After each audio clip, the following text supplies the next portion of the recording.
Hey guys, it's Robin, R Silent Crafts, and welcome to my studio. This is my WiP Wednesday video where I show you what I've been working on this week. I did get a little bit of sewing done this week. I have been busy doing other things that I'll talk to you about in a minute, but I did the video for whatever I called this bottom, folded, pleated, whatnot bottom. One of you guys gave me a great tip to roll up a towel and put it in here so that I can get this pressed nicely. I haven't listed it in the shop yet because I want to make sure I get that pre-crest out first and have these little spots down here just pressed nicely so that it's a nice product when it's going out the door. And over on my patrons, I did pinched pleated bottom, I believe. This one I called, I think, folded. I don't know if I'll make these pouches ever again. It was fun to play with them, but I think just making a regular pouch with a flat bottom or making it with the box corners works perfectly fine for me. But as I said, I made this one over with my patrons, so we did learn a couple new bottoms. So if it's a style you've been looking for and one that you're interested in, it's there for you. I do like this look. I don't know, I'm fine with the ones with the box corners too. Plus they're super quick and easy and I can just whip those out. But I think if I had something special and a certain fabric that I wanted to look or a design that I wanted a specific way, I can really see how useful that corner is, that bottom feature is. And the other thing I worked on was the cell phone cozies. So thank you guys for hanging out with me on the live stream this past weekend and for all of you that have been watching the replay. I took a little bit of time to did some research on how to make a cell phone cozy and different features of them, and I pulled from this one and that one. And if you check out the live stream, I put a link to the pattern that I kind of used, but then I just adjusted everything to work for my phone. So in the order of creating them, we have this one with the attached handle, the button band. I love this blue fabric, a little lining. And this was too narrow for my phone. My phone with the case just fits in there, but it's super, super tight. I followed the designs on the fabric here to do the quilting, so I thought that worked out really well. And they look like quilt patterns, so that's nice for a quilter. But then, hey, we create with Scraptitude here, so I needed to do a Scrappy version. So again, I have the button loop, the handles on the other side because it all depends on where I attached it. Sometimes I pay attention, sometimes I don't. I think I attached this one to the back, which put it on the right side. I attached this one to the front when I was sewing it, which put it on the left side. I don't think it really matters that much. You could still put it on either hand. And then I put this little patch on the back, and I did the matchstick quilting here, but I left this one open so that it just popped out a little bit. It was a little bit poofier. It made just a difference in there. And also I didn't have to worry about either quilting across the butterflies or only quilting these areas. I showed you the trick with adding 2 buttons to make it stand up. So when you put your button loop on, it slides underneath and it has something to grab onto. Because these heart buttons, they tend to spin, especially since they only have 2 holes. So they tend to spin a lot, and I was just worried that it wasn't going to actually hold it on there. So you add a little extra button, and if you see it, it's white against that, so that's all right. So my phone actually fit in that pouch, so now that I knew my size and how to figure it out, I kept moving on. I love this balloon fabric. I wanted to try out putting a flap on it so that you know your phone's going to stay in there nice. It's going to be nice and secure with the Velcro. And I also wanted to put a pocket on it, so if you wanted to put, I wouldn't put like a card in here, like my driver's license or anything, unless you put a little Velcro piece in it, or a snap or something to close that up.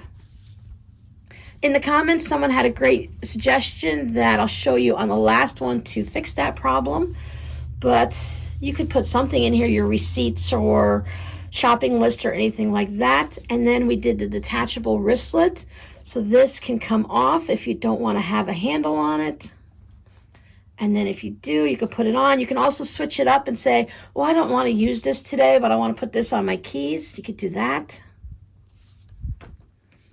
So then on the live stream, we made the jumping frogs or the swimming frogs. We did the little flap. Everything is nicely quilted. I went with the squiggly lines. We have our attached handle. And then the last design,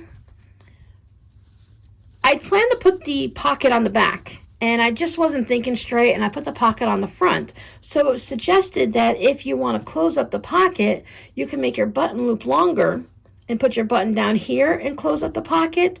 Or if you do it in this version, let's say you had your button loop on the front here, you can also attach a button loop here and have it closed there. So if you want this flap, or you can add that Velcro flap there. These are so versatile. You can change them up so much and make a variety of things. You can make it large enough for your laptop or small enough to put in your phone or your sunglasses or anything like that. Again, detachable strap. I really liked this fabric, and I just went with some simple stitching all the way through. And then I showed y'all how to do the faux piping on a pocket. So this is the lining of the pocket, and then I went ahead and used the little, I don't know what this is called, but I was calling it the D-ring attachment. So that's where you put your D-ring, and then you put your little hook on. And I just brought the lining all the way out so that it had that nice little accent. So that was a lot of fun to work on that.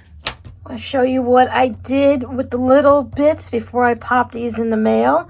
These are the ones that are left over from cutting the triangles from the bowl cozies that were left over from when I made the zipper pouches, and these are the pieces that I had left. So I went ahead and I put them on this fun background, this nice blue color. I did the squiggly cross hatching. Since I'd cut them, so these two both have their border cut off, and this one was just a little bit that was left over that never got used for anything. I was going to turn them into coin pouches, but I decided they'd be much more fun turned into fabric postcards. And I'm giving all three of these away in last week's WIP It Wednesday. I've already drawn the winners for those, so hopefully everyone will have given me their addresses and I'll get these in the mail for them. I went ahead and signed them like I usually do and put the year on it. I went with a blue flamingo to match the blue front. And then the same blue thread and that feather stitch to go around. And it just blends in so nicely. These did not look nice diagonally, crooked-wise, but this one, since it was so small and it had that border all the way around it, I really like this. Maybe I should have put this all the way to the end just to put that on the side. But you know what? They're just fun, scrappy fabric postcards, and I think they're great the way they are.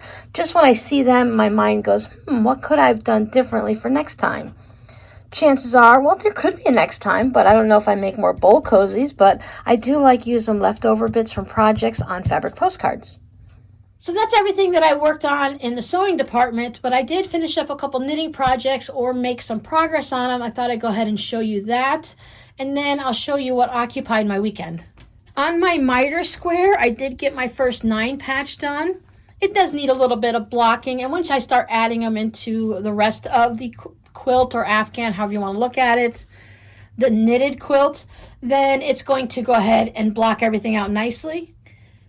I had these 6 done, and I was going to go put the top row on, and I put this gray square on. I think I ended up doing this 3 times, and as I was looking at it the other day to bring it into the studio here to put it down in my show you guys pile, I realized while I've got my miter going in the right direction, can you see how it looks a little bit different than the other ones?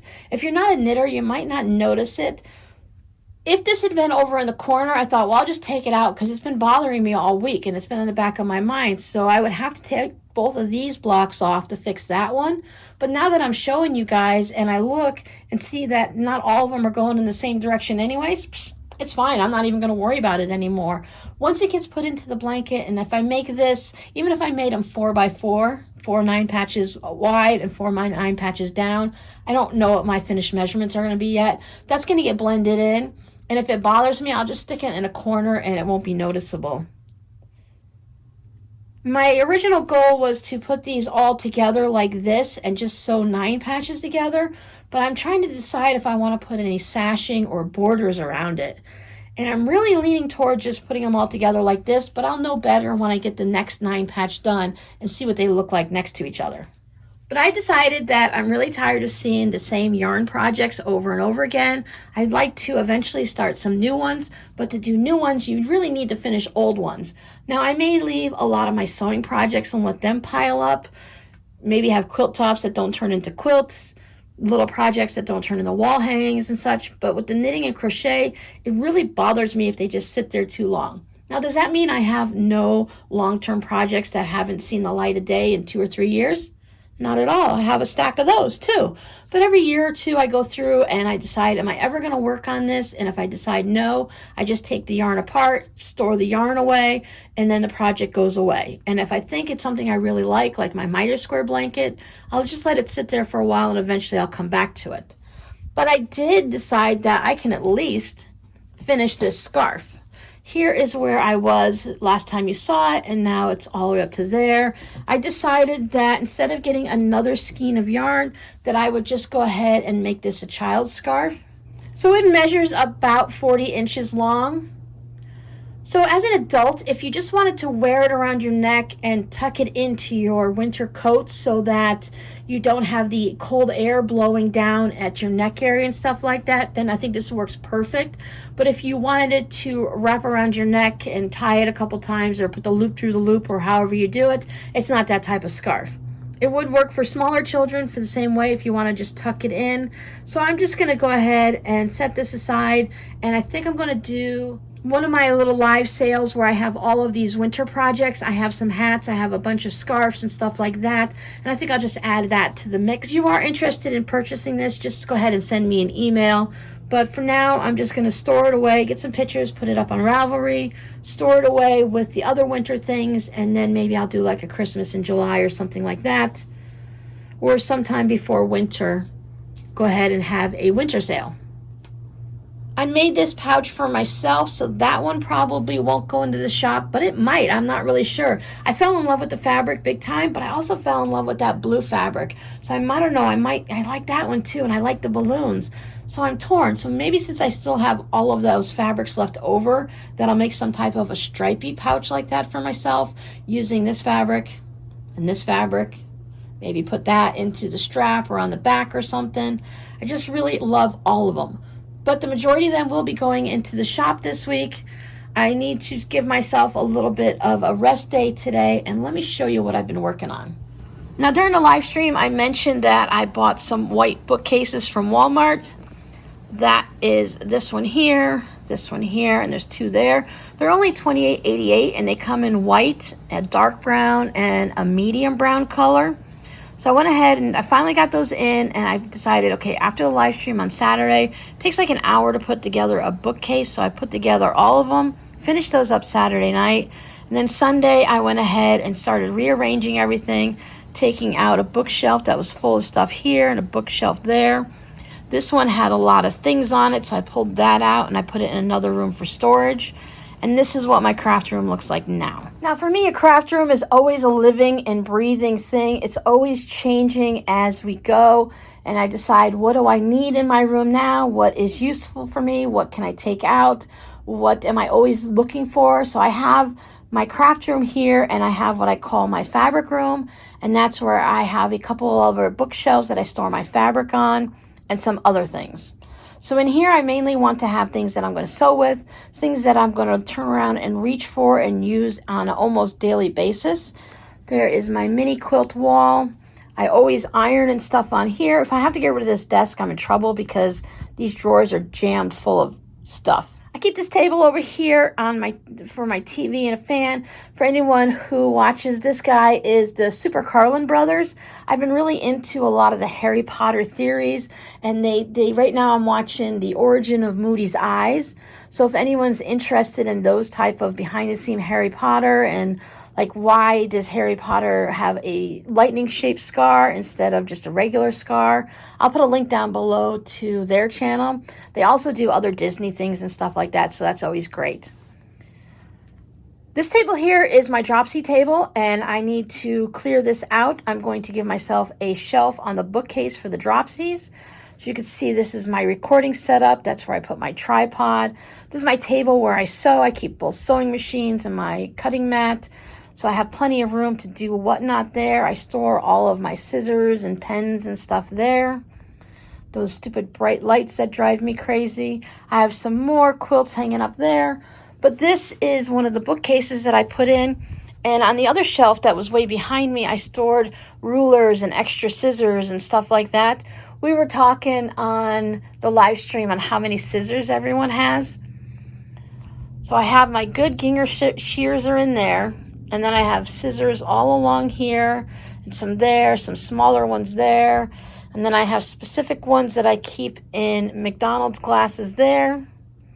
You know, the kind you can't drink out of because they have lead poisoning, but I don't lick my scissors, so I feel like it'll be okay. Plus, the paint is on the outside of the glasses, and I only touch the inside. I feel pretty safe with that. So these shelves they need to have some, I can't have empty shelves, so I'm going to be rearranging some things. These are different things, but I thought I'd give myself a shelf here for my dropsies. So when I finish a project during the week and I put it in one of my plastic bins to show you guys when I do the Whip It Wednesday video, I like to have them all in one spot so I don't have to go looking for them. I need to find a place to store my wool cutting mats that keep them flat. I do have the larger one there on my pressing table, but I don't need to have all three of them out. But I do use all three of them on a regular basis. There's a little 10 by 10 one up on top. My crumb curtains. I have this chair here because the cats like to jump up on it and they like to look out the window and watch the cars go by. And there's a whole bunch of lizards out in the garden, my shipping station. So we're just going to ignore this little mess of the closet over there, but this is what I wanted to bring the bookcases in for. I wanted that white background to brighten up the room, and I do have a whole bunch of white tubs over here that I'm keeping my color coordinated scraps in. See, you know, brown, orange, red, and I find that if I have these locker bins from the Dollar Tree, that I can put one there, and then a smaller one in the middle that they all fit in there nicely. These bookshelves, where they used to be 30 or 35, I think they were 35 inches wide. Now they're down to 25 inches wide, so they're a great deal narrower. And they got narrower right about the same time that the pint of ice cream and the box of cereal got smaller. Yeah. And I have a totally empty shelf on all of these bookcases, so I know I'll find something in there. I have a lot of other containers that I can stack down there. I wanted to be able to easily get to my scrap fabric so that when I know that I need some gray fabric for a project, I can just spin around and grab the bin. And when I'm even beyond that is when I'm cutting right over there and I'm cutting for a project and I finish it, I want to know that I can just turn around and put the scraps right in there. And that's going to help with the organization and the dropsies. And I won't let it just pile up on the table. For now, I hung my little Easter bunting up there. I don't care if it's June. I still like it. It's bright and colorful and it works with my room. So I have a little empty space back there. I know one of my cats is going to love to hide back there when she finds it. I still need to anchor these to the wall. I don't have any bookcases that aren't nailed, screwed, whatever, to the wall with that safety strap. These are Walmart specials. They're press board. They're not, you know, like big oak bookcases or anything. They can topple over. If you don't put the cardboard thingy on the back just right, they can lean. But I find that, of course, if putting two of them together and if I strap them to the wall, the $30 quality can last me 10 years or more. The problem I've noticed that is if you move them from this spot, then you're going to risk having them get all wobbly and out of shape. In case anyone wonders, I have to take the clock off the wall because I have it right over by my sewing area and it makes a tick-tock in the videos and nobody wants to hear that. But I decided that this is going to be really good for me so that I can have some of my novelty scraps. I've got some of my strips. I have batik scraps. I have you guys haven't seen me play with it yet, but I have some wax seals. And then up here, I have my wet felting and needle felting stuff. I'm able to store up in bins up there. Those are the leftover bits of interfacing and the fusible heat and bond and stuff like that. I keep all of my cardboard templates that I've made. So it's just a really great spot to just spin around, grab a tissue, work on a project, and then put everything away. So I'm hoping this keeps my area nice and clean. I just really like how bright and clean the white bookcases make it. Now, yes, it does have a little bit of a childish feel to it with the plastic bins and the colors. I'd been trying to get all white ones, and I just wanted it to like blend into the background, or get all green ones to go with the white, or vice versa, however. But with the Dollar Tree, it's you get what you get, and you may not see it for another year, so you better grab it when you see it. So I do the best I can. This one is not going to be pretty. It's always going to have stuff, but I will put a few of those. I think I have some more of the larger white bins to put up there just to keep things corralled. It's all about having things within reach and having a way to easily put things away so that when you sit down to work, your table is empty and you can be creative. Now, granted, my desk isn't empty, but these are leftover things that I have to find room for. I found some things that were in an old wooden filing cabinet, so I had this glass that was really nice. This is usually out on my table, so I have pens to write with. So I've just been coming across things. I'm still looking for one missing pattern. I have a patchwork backpack pattern. I know I bought it, and I looked at it, and I thought it was too complicated at the time for me to make. And I was just so frustrated, and now that I'm ready to make it, I can't find it. But I will give you a quick little peek of the fabric room, and you'll probably understand why I haven't found it yet. Now, before I open this door, I just want to let you know I worked over 8 hours on Sunday getting everything cleaned in the studio and all ready, that I ran out of energy and time to finish off this room. So it is a bit of a mess. I have cleaned it in the last week, and I got the floor space all cleared, but once I started moving bookcases around, the center of the room became a mess again. So some of you will screech and scream and turn away, and others of you will be like, oh, Robin, that's nothing. I've got much worse. Yeah. So I have the original 2 white bookcases in here that I had all of the scrap fabrics on, and I've just been putting other things on. So because I was thinking, when I was just knitting and crocheting, that having yarn and patterns, that's all you had. So you can have a bookcase with yarn, and you can have something with patterns in it, and then that's it. And it's totally nice and neat and organized. But when you're doing fabric crafts and then other things, it just adds up so much. So this is where I keep my fabric, and that's why I call it my fabric room. Y'all have seen this before. There's all the novelty fabrics and stuff. Then there's like fleece and flannel and stuff on the bottom. I have like holiday scraps. I have winter and then Halloween and stuff. So I do need to get in here and clear this out. And I have a big giant chair in here. My daughter got a really good deal on 2 of these big chairs for $20. They're used, but they're practically brand new. I took off the covers and washed them. They're really ugly color-wise, in my opinion, though I'm sure obviously someone loved them at one point. But it just needs to be cleared out. These are my yarn cabinets, so that's it. So you have a little bit of yarn there and a little bit of yarn there. So I'm working on it. Yes, those are patterns, but it's not the one I want yet. I still have like boxes and stuff for Christmas things, so I am going through it. So for those of you that have, this was the bookcase that I had my rulers and stuff on. That was over by the messy closet in my studio, and it's now there. And when I emptied one cabinet, it just ended up in a laundry basket. So I swear, the more you clean, the more mess you make. So I'm getting there. Here are those projects that I mentioned. So that's not too bad. Projects that need to be worked on that haven't had any time put to them. These are all embroidery, and there's one knitting. So that's not bad at all. So for those of you that think you have a total disaster, come on and visit me. Maybe you can help me figure out where to put everything. It's one step at a time, right? You take something and you grab it and you go and you touch every piece in it, and then you decide where it's going to go and where's the best place for it. And is it something you use all the time? So these scraps, I use these every time I sew. I go into these colored bins. I need these scraps easily for me to get to and easily for me to put away. So they get to come into the studio. I don't like feeling claustrophobic. I haven't sewn in here yet, but I think with the sewing table over here, these shelves are pretty clean enough, even though they're still not quite, this one looks nice and organized. These are still a little cluttery.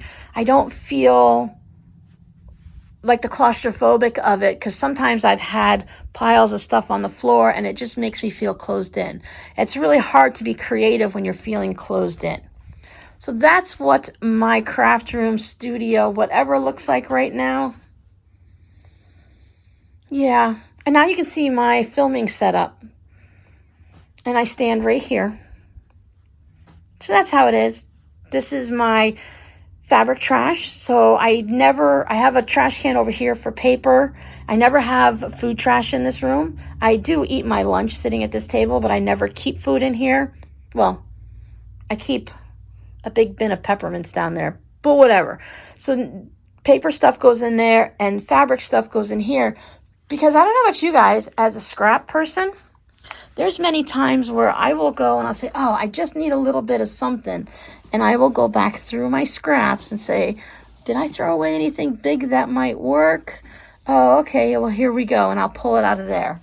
I can't tell you how many times I've pulled stuff out of that trash. That's why I never want to have a food wrapper, chocolate bars. I don't eat chocolate bars anyways, but I never want to have anything that's non-fabric in there, so that anytime I go in, I know there's only fabric or batting or something like that, and it's not going to hurt my hands and nothing's going to be dirty. So if you're brave enough, put a picture up of your craft room either on our Facebook page, which is listed down below in the description box, or tag me on Facebook or on Instagram, and let us get a little quick tour of what your craft room looks like. And if you're like me and you've got a second room that you can just hide everything and close the door, shh, I won't tell if you don't tell.